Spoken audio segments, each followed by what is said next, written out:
اگر چیزیں بیان ہے نا تو رمضان المبارک کی اپنی شان ہے کہ اس پر ہی اس طرح نہیں بیان کیا جا سکتا، کیونکہ آج قرآن کی محفل ہے، قرآن مجید ایک آیت کریمہ تلاوت کی حفاظ کرام نے قرآن مجید کی تلاوت سنائی۔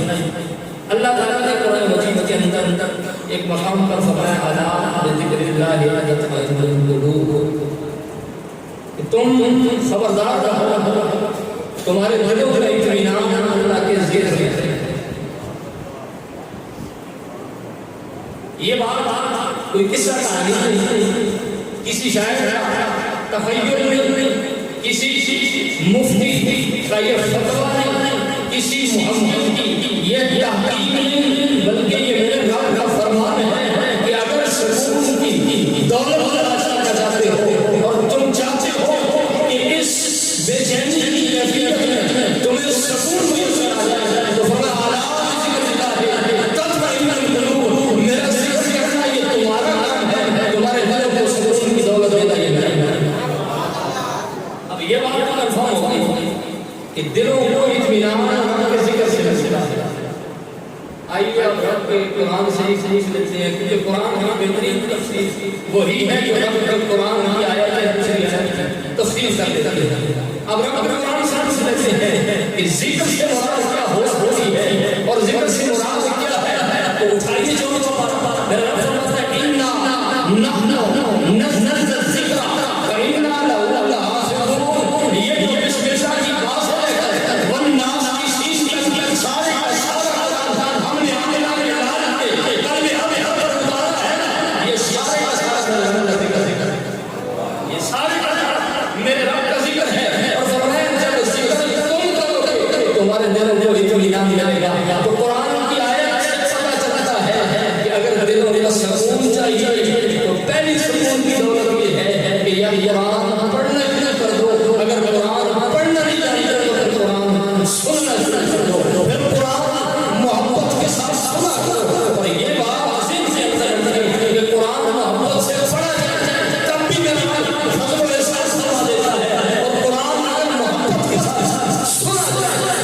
تب بھی سکون کی دولت مل جاتی ہے۔ میں بات کو لمبا نہیں پاتا مگر ذکر سے اور بھی چیزیں مراد ہیں۔ میرا رب قرآن کہتا ہے آپ کی مسئلہ ذکری نماز کا میرے ذکر کے لیے، مطلب یہ ہوا کہ اگر دوسری سکون کی دولت چاہنا چاہتے ہو تو قرآن کے بعد پھر نماز کو مضبوطی سے سیکھو، یہ بھی آپ کا ذکر ہے، اس سے بھی تمہارے دلوں کو اطمینان ملے گا۔ اب کتنے خوش نصیب وہ لوگ ہیں کہ جو تراویح میں کھڑے ہو کے رب کی بارگاہ میں قیام کرتے ہیں نماز کی حالت میں، اور ساتھ پھر قرآن کی تلاوت کرتے بھی ہیں، کچھ خوش نصیب سنتے بھی ہیں، تو نماز سے بھی دل کو سکون ملتا ہے اور تلاوت قرآن سے بھی دل کو سکون ملتا ہے۔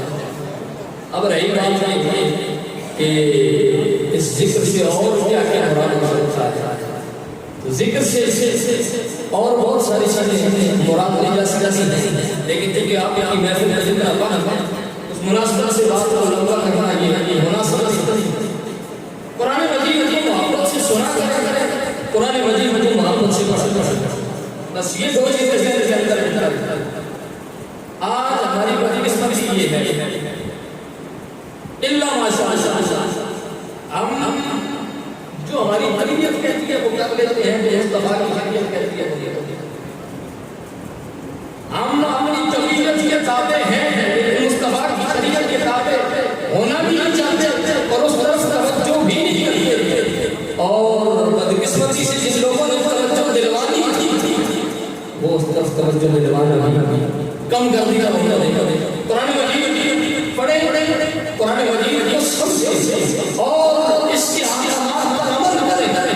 حضرت امام غزالی حضور کی حدیث کے تحت بڑی بزرگ بات بیان فرمائی تھی کہ بقار القرآن کہ بہت سارے قرآن پڑھنے والے قرآن ایسے ہیں کہ قرآن پڑھنے کی وجہ سے لعنت ہے۔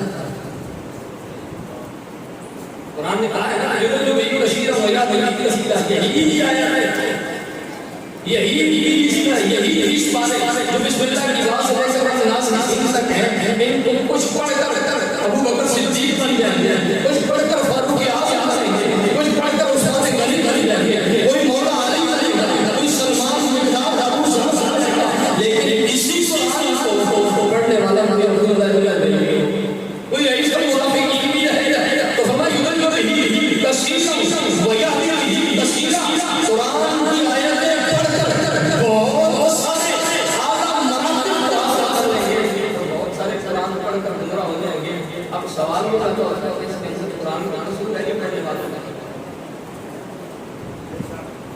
رب تو کہتا ہے کہ منزل من القرآن والشفاء ورحمۃ للمؤمنین.